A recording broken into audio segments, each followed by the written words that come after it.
अस्सलाम वालेकुम। खुल के बोल के साथ मैं हूं एतजाज़ नकी। आज हम गुफ्तगू करेंगे कि वफाकी बजट 2024-25 पेश किया गया है, जिसमें टैक्सेस की भरमार है। आम आदमी के लिए ज़िंदगी का दामन तंग कर दिया गया है और इसके साथ साथ हुकूमत की जानिब से किफ़ायत शारी जो है वो किसी नौयत पे हमें नज़र नहीं आई, किसी जगह पे नज़र नहीं आई और हर शोबा ज़िंदगी से ताल्लुक़ रखने वाला इंसान जो है वो परेशान है। तो इस बजट के खद्दोखाल के हवाले से हमने गुज़िश्ता रोज़ भी बात की जब ये पेश किया गया, और आज भी हम इस पे बात करेंगे कि इसकी क्या सूरत हाल है और फिर इसके बाद क्या रिएक्शन आया है मुख्तलिफ शोबा ज़िंदगी से ताल्लुक़ रखने वाले लोगों की तरफ से। पैनलिस्ट में हमारे साथ मौजूद हैं सलमान अनीस, सफ़ीना खान और उमर दराज गोंदल। मैं अपने तमाम पैनलिस्ट को वेलकम करता हूँ शो में। सबसे पहले तो सलमान ये बताइएगा कि किफ़ायत शारी तो बहुत दूर की बात, आम आदमी के लिए अब सांस लेना, ज़िंदगी गुजारना, इवन के 2 वक्त की रोटी जो है वो घर में लाना भी मुश्किल हो गया है। यानी जो कुछ वो कमाएगा वो हुकूमत को दे दिया जाएगा और बदले में सिफर सहूलियात हैं। हुकूमत की जानिब से किफ़ायत शारी का इस बजट में जिक्र तक नहीं किया गया। तकलीफ दह सूरत हाल है। नकी साहब, बात यह है कि देखें, किफ़ायत शारी के दावे तो तमाम गवर्नमेंट जो हैं वो करती रहती हैं वक्तन फ़वक्तन, लेकिन ये कि उसके ऊपर अमली इकदाम जो हैं वो तकरीबन ना होने के बराबर हैं। पिछली गवर्नमेंट के अंदर भी अगर आपने नोट किया हो तो हमने कट्टे बेचे, गाड़ियाँ बेचीं, बाकी सारी की सारी चीज़ें की, ऐलान किए कि हम जी रेडियो पाकिस्तान की बिल्डिंग को यूनिवर्सिटी में कन्वर्ट करेंगे और ये करेंगे और वो करेंगे, और इवेंचुअली वो कुछ कर नहीं सके। इसलिए क्योंकि मैं ज़ाती तौर के ऊपर ये जानता हूँ और आप खुद भी जानते होंगे, इसके ऊपर पहले भी कई दफ़ा जिक्र हो चुका है कि ये टफ डिसीजंस हैं गवर्नमेंट के लिए। किफ़ायत शारी कहने में बहुत आसान होता है, लेकिन जब उसको प्रैक्टिकली जब आपको अप्लाई करना पड़ता है तो फिर आपको उसके अंदर प्रॉब्लम्स होते हैं। ज़ाहिर है, एक पूरी की पूरी मुमलिकत है, गवर्नमेंट की अपनी मशीनरी है, आपके पास डिग्नेटरीज भी आते हैं, फॉरेन आपके पास डेलीगेशंस भी आते हैं, तो आपको उनका वीआईपी प्रोटोकॉल भी पूरा करना पड़ता है। ये एक अलग जगह के ऊपर है, लेकिन जहां तक बेसिक किफ़ायत शारी जो हमारे ब्यूरोक्रेटिक सर्कल्स के अंदर से हैं वो बिल्कुल ड्यू है, वो बनती है, वो करनी चाहिए। ये बहुत मज़ाक़ा खेज़ एक सूरत हाल है कि एक असिस्टेंट कमिश्नर जो है वो 5 करोड़ रुपए की गाड़ी में से बाहर निकलता है और 18 रुपए के टमाटर या 15 रुपए की प्याज जो है उसका रेट जो है वो चेक कर रहा होता है। तो ये ज़ाहिर है हमारे यहाँ जो इनएफिशिएंसी और इनकॉम्पिटेंस है वो अक्रॉस द बोर्ड है। मेरे इस पे सिर्फ 2 ही बातें हैं कि किफ़ायत शारी कह देना कि हम करेंगे बहुत आसान होता है, लेकिन उसको फिजिकली करना या उसके ऊपर ट्रिम करना बजट को बहुत मुश्किल होता है, एक चीज़। और दूसरी चीज़, ये किफ़ायत शारी हमने सिर्फ हुकूमती सतह के ऊपर नहीं करनी, ये हमने मनहसुल कौम ऑब्जर्व करनी है। हमारे यहाँ बहुत सारे लोगों को शायद इस बात का अंदाज़ा ना हो कि पाकिस्तान के अंदर मिलियंस ऑफ डॉलर्स की खाली चीज़, चेडर चीज़ जिसे आप कहते हैं पिज़्ज़ा वगैरह में खाने के लिए जो इस्तेमाल होती है, उसका अपना जो इम्पोर्ट बिल है वो $500 मिलियन से ज़्यादा का है। इसी तरह हमारी जो परफ्यूमरी और जो बाकी लग्जरी आइटम्स हैं वो बहुत हैवी अमाउंट के अंदर इम्पोर्ट की जाती हैं। तो ये किफ़ायत शारी सिर्फ गवर्नमेंट की तरफ से नहीं होगी। अगर हमने बहैसियत एक कौम अपने आप को रीअलाइन करना है और जो दुनिया के चैलेंजेस हैं और जो हमें खुद इकोनॉमिक चैलेंजेस दरपेश हैं, अगर हमने उनका सामना करना है तो ये किफ़ायत शारी सिर्फ हुकूमत नहीं करेगी, पाकिस्तानी कौम एट लार्ज करेगी, तो मामला ठीक होंगे। अच्छा, पाकिस्तानी कौम को ही करना होगा। सफीना, आप क्या समझती हैं? पहले आपके इल्म में है वज़ीर आज़म शहबाज शरीफ की ज़ेर क़यादत 2 कमेटियाँ तश्कील दी गई थी, जिसमें यह गौर किया जा रहा था कि किफ़ायत शारी जो है वो हुकूमती अखराजात में किस अंदाज में की जाएगी, कहाँ कहाँ की जाएगी, और उसके लिए कुछ तजावीज़ भी तैयार की गई, जिक्र भी होता रहा। लेकिन बजट में उनका जिक्र तक नहीं, उनकी बात तक नहीं की गई, इवन कि वो तजावीज़ भी सामने नहीं आ पाई हैं। कौन बज़ामत कर रहा है यहाँ पर? Thank you. मुझे लगा कि शायद एक खबर सुनने को मिलेगी कि नवाज शरीफ साहब जो है वो गुस्से से इजलास में उठ के चले गए। जो बजट बिल पास हो रहा था तब नवाज शरीफ साहब के दिल में दर्द हुआ और उनकी आंखों में आंसू आ गए, लेकिन ऐसा कुछ नहीं हुआ, शरीफ फैमिली को कुछ नहीं हुआ।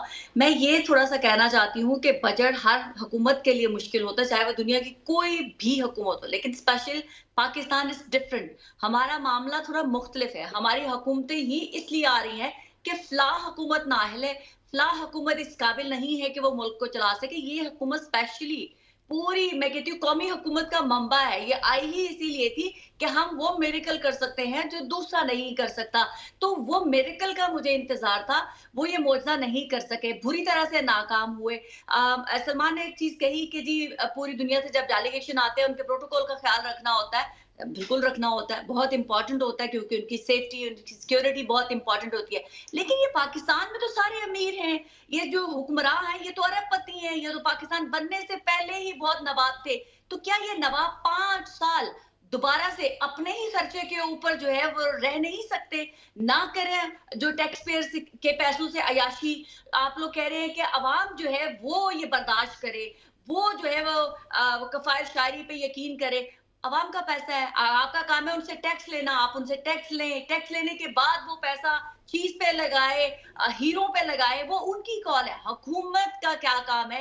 हुकूमत कहाँ से कफायत शायरी करेगी? हुकूमत क्यों बिला वजह जो अय्याशियां करेगी? हुकूमत क्यों एक सीट की बजाय 10-10 ओहदे क्रिएट कर दिए जाते हैं, अय्याशियां करवाई जाती हैं? वो लोग जो हुकूमतों में आने से पहले दर बदर रुल रहे होते हैं, उनको कोई पूछ नहीं रहा था, उनको किसी भी किस्म का कोई खतरा नहीं होता। हुकूमत में आने के बाद 50 गाड़ियों का लाव लश्कर लेकर निकल रहे होते हैं। क्यों? हुकूमत को पूछना ज्यादा इंपॉर्टेंट है। अवाम को आप उस चीज का कसूरवार नहीं ठहरा सकते।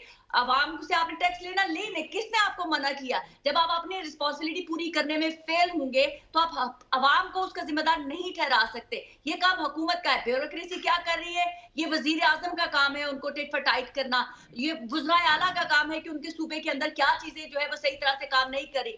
कफायत शायरी बहरहाल हमारी हुकूमत को करनी है। आई एम सॉरी टू से, ये शहबाज शरीफ साहब लाए ही इसलिए गए थे कि इसहाक डार समेत इनके पास हीरो से बड़ी हुई जो है वुज़रा है, लेकिन ये मिजरेबली फेल हुए हैं। ये अवाम को कोई भी किसी भी किस्म का रिलीफ देने के लिए फिलहाल तक फेल रहे हैं। ठीक है, अच्छा इसी पे उमर दराज यकीनन कफायत शायरी का, और वो ये है कि काबीना जो है जब से गवर्नमेंट के अंदर आई है उन्होंने सैलरीज ड्रॉ नहीं की हैं। आपकी इस वक्त जितनी भी कैबिनेट मेंबर्स हैं वो सैलरीज पर्सनली नहीं ड्रॉ कर रहे। नवाज शरीफ साहब, शहबाज शरीफ साहब और इसके अलावा जितने ओहदेदारान हैं वो सैलरीज नहीं लेते। जो जिस लेवल के ऊपर अपने आप को कट कर सकता है, जिस लेवल के ऊपर वो अपने आप को स्क्वीज कर सकता है, वो करते हैं।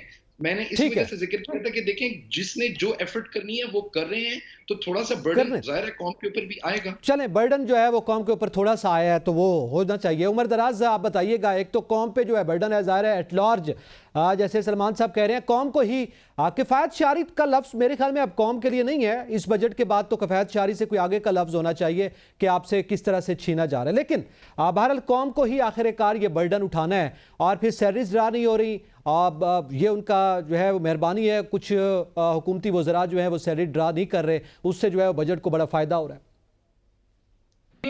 ये बात दुरुस्त है कि कौम के ऊपर ही बर्डन आएगा, लेकिन कौम पाकिस्तान में दो तरह की कौमें बसती हैं। एक वो है जो इक्तदार में होती है, जो हमारे ऊपर रूल करती है, और दूसरी कौम वो है जिनसे 75 बरस से जिनके ऊपर रूल किया जा रहा है। तो जिन पे रूल किया जा रहा है पहले भी दबाव उन्हीं के ऊपर है, अब भी दबाव उन्हीं के ऊपर है। जो रूल करने वाली कौम है जाहिर है उनकी बड़ी बड़ी फैक्ट्रीज हैं, उनकी शुगर मिले हैं। आप देख लीजिए कौन है पाकिस्तान के अंदर कितने परसेंट जो शख्सियात का शुगर में वो शेयर है और उनका हुकूमत में कितना शेयर आपको पता चल जाएगा।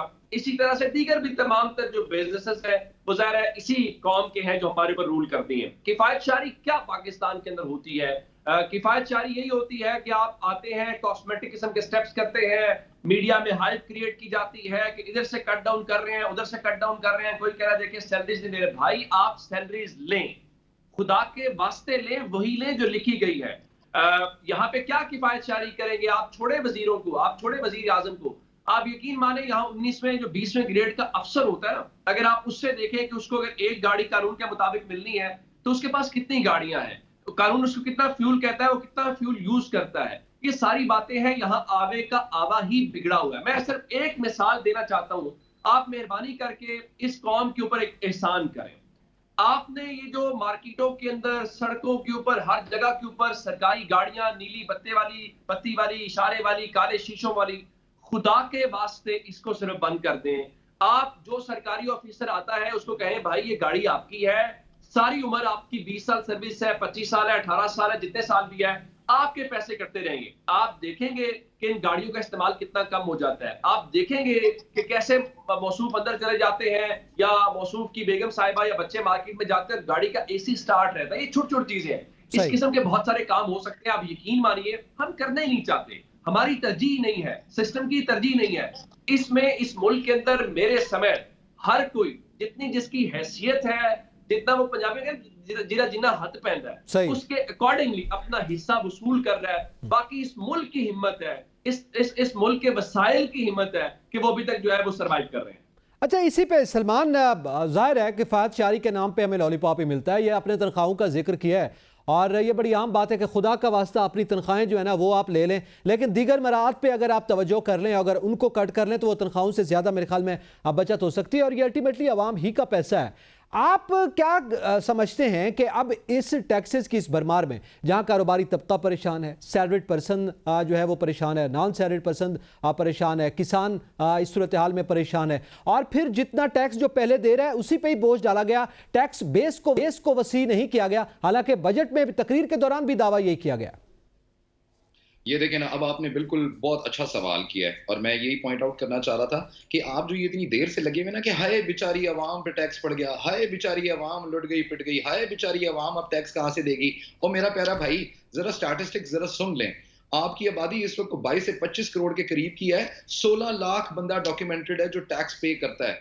उसके बाद कुछ 10-1 लाख लोग ऐसे हैं जो इनडायरेक्ट टैक्सेस के मद के अंदर आते हैं। तो टोटल टैक्स पेइंग आपकी पॉपुलेशन 2.6 मिलियन है, जो पूरी आबादी का 1% हिस्सा भी नहीं बनती। ये शर्म का मकाम है। कौम भी तो फिर पूरी की पूरी चोरी कर रही है ना। अब इस आप मजे की एक और बात आप देखें कि 2.6 मिलियन टैक्स पेयर्स हैं। बैंक अकाउंट्स पाकिस्तान के अंदर 6.5 करोड़ खुले हुए हैं। लोगों के ऊपर, नॉन फाइलर्स के ऊपर एक डिफरेंट टैक्स ब्रैकेट लगाया गया है पैसों की विड्रॉल के लिए और बाकी चीजों के लिए, तो वो बहुत आराम से और बहुत बखूबी वो उसको पे कर रहे हैं। गाड़ियों की रजिस्ट्रेशन के ऊपर आप देखें, नॉन फाइलर के लिए बहुत एक्सपोनेंशियली हाई टैक्सेशन है, लेकिन लोग फिर भी अपने आप को टैक्स नेक्ट के अंदर नहीं लेके आते। अब जो 3 चीजें जिनका आपने जिक्र किया है, जिनके अंदर मैं हमेशा बार बार लेकिन सलमान साहब वही बात है ना कि जो पहले टैक्स दे रहे हैं उन्हीं पे मजीद बोझ पड़ गया ना, टैक्स बेस वसी नहीं की गई, ये सवाल है। इकोनॉमिक डिसीजंस हैं। आपको मुल्क में इकोनॉमिक इमरजेंसी लगानी पड़ेगी, आपको चार्टर ऑफ इकोनॉमी साइन करवाना पड़ेगा, तमाम स्टेक होल्डर्स को उसके ऊपर लेके आना पड़ेगा। ये ऐसे नहीं चलेगा। मुल्क के अंदर रिटेलर्स टैक्स ही नहीं देते। आपका रियल एस्टेट सेक्टर बड़ी मुश्किल से उसको टैक्स नेटवर्क के अंदर लाने की कोशिश कर रहे हैं, टैक्स ही नहीं देते। एग्रीकल्चर सेक्टर आपको बहुत मुश्किल से टैक्स नेटवर्क के अंदर लाने की कोशिश कर रहा है, टैक्स ही नहीं देते। आपका फाटा का पूरा जो इकोनॉमिक जोन बनाया हुआ है, वहां पे स्मगलिंग हो रही है, अंडर इनवॉइसिंग, ओवर इनवॉइसिंग के मामला चल रहे हैं, टैक्स ही नहीं देते। पाकिस्तान पीपल्स पार्टी ने अभी इलेक्शन में ये बजट के अंदर कल जो है वो वॉकआउट किया है। 2 घंटे बजट की तकरीर डिले हुई है, इसलिए क्योंकि पीपल्स पार्टी मान नहीं रही थी कि आप फाटा के लोगों को टैक्स ब्रैकेट के अंदर लेके आए। ऑन द कॉन्ट्ररी, उनको 1 साल की मजीद टैक्स की जो है वो छूट दे दी गई है। तो देखें, जब कोई टैक्स देना ही नहीं चाहेगा तो फिर उन्हीं लोगों के ऊपर वजन पड़ेगा ना जो बेचारे डॉक्यूमेंट हुए हैं। या तो आप पूरी की पूरी इकोनॉमी को डॉक्यूमेंटेशन की तरफ लेके आए, और जो वही मैं कहता हूं कि आप टफ डिसीजंस, हार्ड डिसीजंस लें, ताकि आपको पता लगे कि आपकी अनडॉक्यूमेंटेड इकोनॉमी कितनी है। 50% इकोनॉमी कहते हैं जी अनडॉक्यूमेंटेड है। जो सेक्टरी इंडस्ट्रीज हैं वो कहते हैं कि 36% तो फॉर श्योर अनडॉक्यूमेंटेड है। 100% दे आर श्योर कि 36% इकोनॉमी जो है वो अनडॉक्यूमेंटेड चल रही है। हुजम आपको अंदाजा है कितना है? 450 बिलियन प्लस का जो ये अनडॉक्यूमेंटेड इकोनॉमी चल रही है। तो खुदारा फिर जब आपके ऊपर इस किस्म के टैक्सेस लगते हैं तो चीखें ना मारें। ठीक है, फिर बोझ आवाम पे आएगा ना, फिर चीखना नहीं चाहिए। ठीक है, ये जो आपकी केपी के अंदर पूरी की पूरी तंबाकू की माफिया बैठी हुई है, इंडस्ट्रीज की माफिया बैठी हुई है, वो क्यों नहीं देती है टैक्स? किस तरह लेके आएंगे आपको उनको उसके टैक्स ब्रैकेट के अंदर? फिर वो अली अमीन गंडापुर साहब ने एक नई कहानी और एक नई जंग शुरू कर देनी है। तो टफ डिसीजंस हैं, कौम को लेने पड़ेंगे। अभी नहीं लेंगे तो बाद में लेंगे, नहीं लेंगे तो ये टैक्स देंगे। ये टफ डिसीजंस लेने पड़ेंगे। सफीना, मेरा सवाल आपसे है कि ये जैसे अभी सलमान बात कर रहे हैं कि ये वो तबकात हैं, एक बड़ा तबका है जो अनडॉक्यूमेंटेड इकोनॉमी की वजह से टैक्स नहीं देता, तो ये किसका काम था कि डॉक्यूमेंट करता?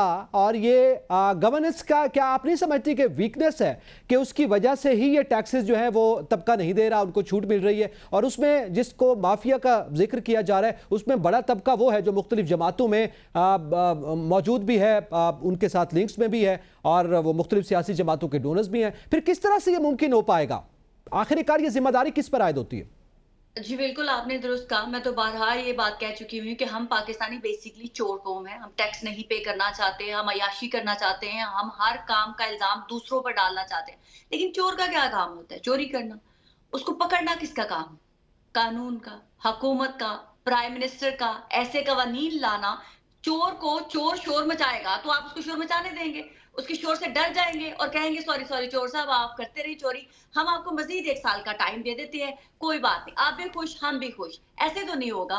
चोरों को पकड़ना हुकूमत का काम है जो टैक्स नहीं पे करते हैं। मैं बारहा कह चुकी हुई हूँ, हमारे मुल्क में एक गरीब शख्स जो क्या कहते हैं ना, रियासत पर पलता है, उसको भी टैक्स पे करना पड़ता है। रियासत के दिए हुए पैसे में से भी जो है वो टैक्स कटता है, चाहे वो एक दिन के लिए काम करे, 2 दिन के लिए काम करे। लेकिन पाकिस्तान के अंदर ना ड्राइवर पे करता है, ना जो घर के अंदर जो हेल्प करने वाला स्टाफ होता है ना वो पे करता है, ना पाकिस्तान के अंदर दुकानदार पे करता है, ना पाकिस्तान के अंदर चौकीदार पे करता है। पाकिस्तान के अंदर कोई भी शख्स टैक्स पे नहीं करता। घर बना लिया है आपने, जिंदगी में टैक्स नहीं देना, सिवाय हमारी जो पॉश सोसाइटीज हैं, जो डेवलप्ड सोसाइटीज हैं वहां। इसके अलावा मैंने पाकिस्तान में कभी कहीं टैक्स का नाम नहीं सुना कि हाउसिंग टैक्स क्या होता है। पाकिस्तान में लगाए ना कि गांव वाले जो है वो टैक्स से मुबर्रा है, काउंसिल कैसे काम करेगी, वहां के गली मोहल्ले कैसे ठीक होंगे। आपको ये अवेयरनेस देनी पड़ेगी पाकिस्तानियों को। सख्त इकदाम अभी उठाए ना, लाए लगाए। मौशी जो इमरजेंसी है क्यों नहीं लगाते, किसका इंतजार कर रहे हैं? पीपल्स पार्टी बायकॉट करना चाहती है, जाने दे, ले लगाए इमरजेंसी। अगर आप पाकिस्तान को आपने ठीक करना है तो अभी ले सख्त इकदाम और लगाए। हर एक गांव में बैठे हुए घर के ऊपर भी टैक्स लगाए। जब वो टैक्स देगा उसको पता चलेगा यही आपका लिया हुआ टैक्स, हम आपकी सड़कें पक्की करने में लगाएंगे। जब आप टैक्स नहीं देंगे हम कहां से लाएंगे आपकी नालियां सड़कें पक्की करने के लिए? कहां से देंगे आपको? यही सवाल है ना सफीना, यही सवाल है कि जो टैक्स दे रहा है उसको भी तो सहूलत नहीं मिल रही ना, जो मुसलसल टैक्स दिया जा रहा है भाई वो बेचारा उसी के ऊपर तो बोझ जल रहा है। जो नहीं दे रहा आपने उसको पकड़ना है। आप उसी के ऊपर बार बार टैक्स, आप 6 लाख है 10 लाख है, क्यों उससे टैक्स ले रहे हैं भाई? बाकियों को क्यों छोड़ा हुआ है आपने? अमीर लोगों से आप टैक्स नहीं लेते, गरीब लोगों से आप टैक्स नहीं लेते। जो बेचारा किसी ना किसी तरह से सिस्टम में लग चुका है टैक्स देने के लिए, उसी से टैक्स लिया जा रहा है। सही है, ये है पाकिस्तान का निजाम। अच्छा, इसी में उम्र दराज टैक्सेस के हवाले से हम बात कर रहे हैं। ज़ाहिर है सैलरीड पर्सन उसकी टैक्स कटता है, वो देता है, वो मजीद बढ़ गया है। बिजनेस कम्युनिटी में भी कुछ खास तबका है जो दे देता है, वो जो डॉक्यूमेंटेड में आ जाता है, वरना नहीं दिया जाता। इसी तरह बड़ा तबका है जिसका जिक्र किया जा रहा है, वो अपनी जगह पर मौजूद है। जो तबका दे रहा है उसको उसके बदले में सहूलियात मैसर नहीं है, बल्कि जो नहीं दे रहा शायद उसको ज़्यादा सहूलियात मैसर है। दूसरा मसला जो है वो ये आता है कि हमारे पास ये बार बार बात की जाती है कि गवर्नेंस की वीकनेस है तो कवानीन बनाए जाएं। आप समझते हैं कि कवानीन मौजूद नहीं है, उनकी कोई कमी है, या इम्प्लीमेंटेशन का मसला है? अच्छा, एतजाज, एक तो पाकिस्तानी कौम को चोर कहना इंतहाई गैर मुनासिब लफ्ज़ है और गैर मुनासिब जुमला है, इस तरह नहीं कहना चाहिए। मैं उसकी मिसाल देता हूँ, हमें एक बात समझनी चाहिए। ये बात दुरुस्त है कि पाकिस्तानी टैक्स देने में कम, जो हमारी साउथ एशिया में रेशियो है वो सबसे हमारी शायद कम होगी। एक प्रॉब्लम हमें समझने की जरूरत है। जिस मुआशरे में हम बैठे हुए, आपको पता है कि मुआशरा सबसे ज्यादा चैरिटी करता है, ये सबसे ज्यादा जो है वो अपने बाकी मामलात करता है। क्यों करता है? वजह यह है कि हमने कभी समझने की कोशिश की है कि आखिर रियासत और रियासत के लोगों के दरमियान एक रिश्ता होता है, वो एतमाद का रिश्ता होता है। जब वो एतमाद का रिश्ता इतना कमजोर है, जब मैं इवन अपनी ज़कात जो है मैं चाहता हूं कि गवर्नमेंट के पास ना जाए, मैं अपने हाथ से देना चाहता हूं, तो आपको अंदाजा होना चाहिए जब टैक्सेशन का मामला भी आता है तो लोग ये तवक्को रखते हैं कि उनकी जो टैक्स की अमाउंट है वो किसी हुक्मरान खानदान के घर की रेनोवेशन के ऊपर नहीं लगनी चाहिए, किसी हुक्मरान खानदान के सिक्योरिटी प्रोटोकॉल के ऊपर नहीं लगनी चाहिए। लोग ये तवक्को रखते हैं कि उनका जो टैक्स है वो ईमानदारी से खर्च होना चाहिए। जब उनको ये लगे पूरे का पूरा सिस्टम इस किस्म का हो तो फिर उस जो एतमाद है उसके ऊपर जद पड़ती है। तो एक एलिमेंट तो ये है।